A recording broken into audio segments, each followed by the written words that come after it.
Well, welcome back to our live at Wimbledon interactive studio. I'm Annabel Croft alongside the 7 times Grand Slam champion Mats Wilander to take you through for the next hour or so. And we're delighted to welcome into our studio Mikael Ymer. I'm going to try and say your name in a very Swedish manner. And Johan Hertzberg, you're the coach. And of course, you've just made it through to the quarters of the boys' juniors. And you're the youngest, I believe, into the quarters at just 16 years of age. Congratulations. So first of all, I'm going to get you to say your name. Mikael Ymer. Oh, Mikael, you told me it was Mikael. Ja, well, du måste säga Mikael Ymer. I know, I was being given a lesson. På svenska. Och så är det Johan Hertzberg. Huh? Yeah. Okay, no, right. we'll do this in English, Annabel. We'll take it in English anyway. Okay, so just tell us, obviously a straight sets win today, Mikael. So a fantastic win, but how are you enjoying being here at Wimbledon? It's amazing to be here, and it's of course the best Grand Slam. You know, you've been watching it since you were a child, and it's like a dream come true. Just being here and doing a good result is like a bonus in this age. So I'm very happy. Is it living up to all your expectations? Yeah, I mean, I was in the quarterfinals of US Open last year, 2 years young. So now I'm trying to beat that to try make a semi-final here. So.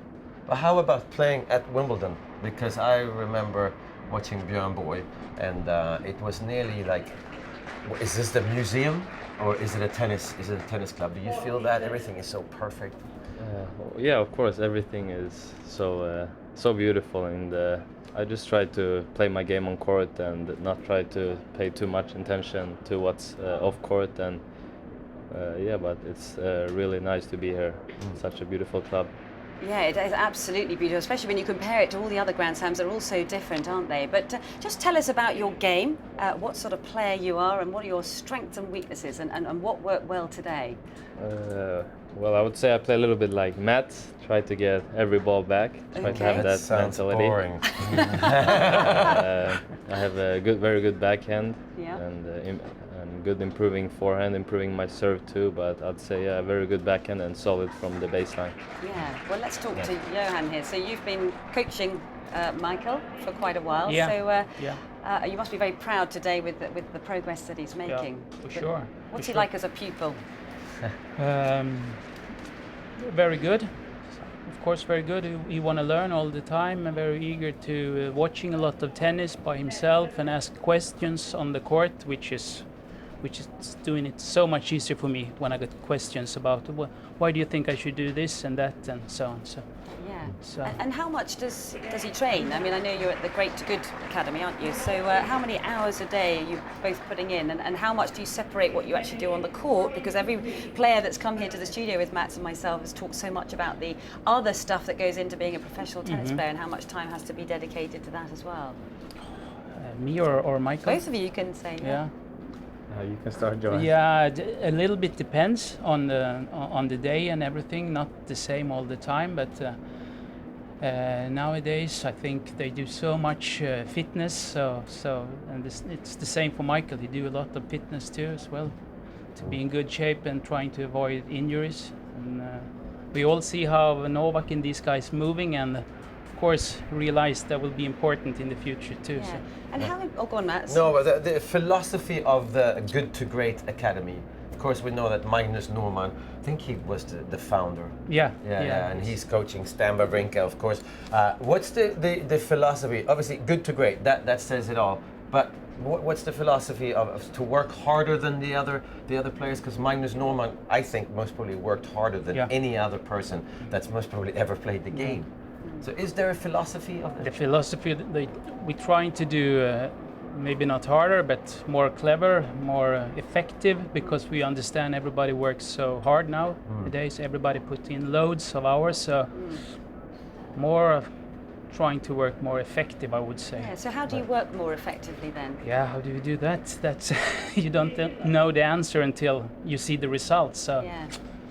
Trying to keep the quality in every parts of the practice, the mental part and the physical. So yeah, do you work with psychologists or psychiatrists? Because obviously Andy Murray's come out recently saying that he's worked with a lot of psychologists to some degree of success, and now he's been very open about the fact he's working with a psychiatrist, which seems to be working very well. But I wonder how many of the youngsters work with somebody who helps them mentally. Do you work with somebody in that department?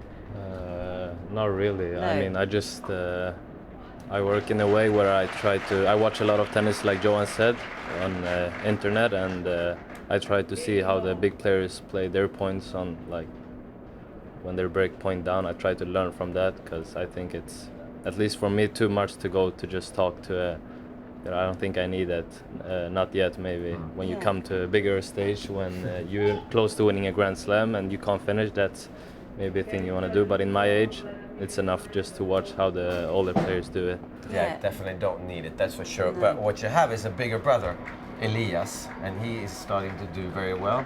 He's qualifying. So where is that relationship? Do you talk to him a lot about what you need to improve on, and how life is as a professional player? Every day. Every day. Every But day. I mean, is it a brother, sort of little brother, big brother, talk about home and stuff, or do you also talk about the tennis? Or do you only talk about tennis? We talk about everything. Of course, he's a little bit feels lonely probably sometimes in Spain. So I want to always talk about him, like whatever he wants to. But yeah, we talk about tennis as well, and I try to learn. He's now on a bigger stage, and I can learn a lot from him. So I ask him as much as I can. And yeah, of course, his brother just moved to Spain. Right. Was at the Good to Great Okay, Academy. yes. What do you think the reason was for Elias to go down? I mean, is Sweden a difficult place to bring up players these days? Because we know the history of Swedish tennis. I think there were two main reasons why he left. One is the sparring, because in Barcelona he can hit with top 15 and top 100 guys on the ATP. He couldn't do that so much in Sweden, and I think he wanted a coach just for him. Right. So that would be the two main, I think. And the competition, so that's one thing. Now, the other thing that Sweden, we struggle with, I think, is the traveling. Because from Sweden, you have to actually travel outside of Sweden, whereas in Spain, you can play, I think, 45 weeks a year and get ATP points. So that's also a problem when you come from so what do we do? Is that the reason why we have been struggling in Sweden, do you think? Nah, a little bit maybe, but not the main thing. I don't think so. What do you think the main thing is? What is the we've been main waiting until now to have our next superstar. Maybe one reason because everything was so good in your generation and so on. With Magnus also, everything went on smooth and nice, and we maybe relaxed a little bit. That's one reason, I think. All the other countries, also you see the other countries, they are from so many different countries now, the players. It's not just from Spain or from Sweden. So more and more individual, I think. So international. So. Yeah. More competitive for sure. Yeah. How important is it to develop a young player like Mikael here in terms of every aspect of his game to take him further, deeper, rather than trying to fast track and sort of get the results quickly? Yeah. Because I hear that a lot with coaches talking about it. So what's your view on that? Well, it's it's easy to be stressed as a coach and start to think too much of the results. Today, being too happy with the quarter-final, it's not good. I trying to work on the process, trying to work on the things we speak about, me and Mikael, all the time. It's very important, because otherwise there will be weaknesses. Yes, for So, further on down yeah. the track. Is that something that you understand in terms of your development? yeah, of course. I mean, junior is obviously a big thing, and Wimbledon is also a great tournament for juniors to experience. Yes. But overall, it's all about becoming a good ATP player. So you need to have your goals, and I have my goals, and this is just a part of the journey to. What are your ambitions? To start off, to get to top 100. I think that's the toughest part, to get into top 100. After getting in there, if you just keep working and not doing stupid mistakes, I think you will rise on the rankings. So when you look at the young players out there on the tour who are already doing so well at such a young age, like Nick Kyrgios, obviously, who's done so well, what are you thinking when you watch somebody like him? I actually love watching these young players. Kokinakis, Kyrgios, my brother. I really want them to do good. Because they give me, let's say Elias do very good here. I know I can beat him sometimes in practice. It gives me confidence. But I'm just really happy that they're all doing well, because it makes. So who are your big rivals? Because you're only 16 years of age. So at the moment, who are your main rivals around you at the moment? there are a lot of good 98s doing very well. Koslov, Mo, and a lot of Americans, and obviously some in Europe's too. But yeah, there are a lot of players that are doing very good for a 98 age. Koreans as well, of course. Koreans, Yes, of that's course. right. Ducky Lee. Yeah. Ducky Lee, Chung. Yeah, it's very Amazing, exciting. yeah. They come from everywhere, these the players. It's Yeah. such a global sport. Is that why he left, your brother? Because you started beating him? No, I don't. That was just, he usually beats me, but I'm just saying that I can play a tough, like I can some And he's days. top 100 nearly. He's very close to Exactly, top 100. so- Yeah. Very good. I was just checking the score then, but before we go, because of course it's men's quarter-finals day today, who do you think is going to be holding up the trophy on Sunday? It's a tough question. I mean, a lot of good players left in the quarterfinals, and I think the one who not too focused about being Wimbledon can stay cool and see it as a normal tournament and focus on his own game will probably be the one who's Who's carrying. that going to be?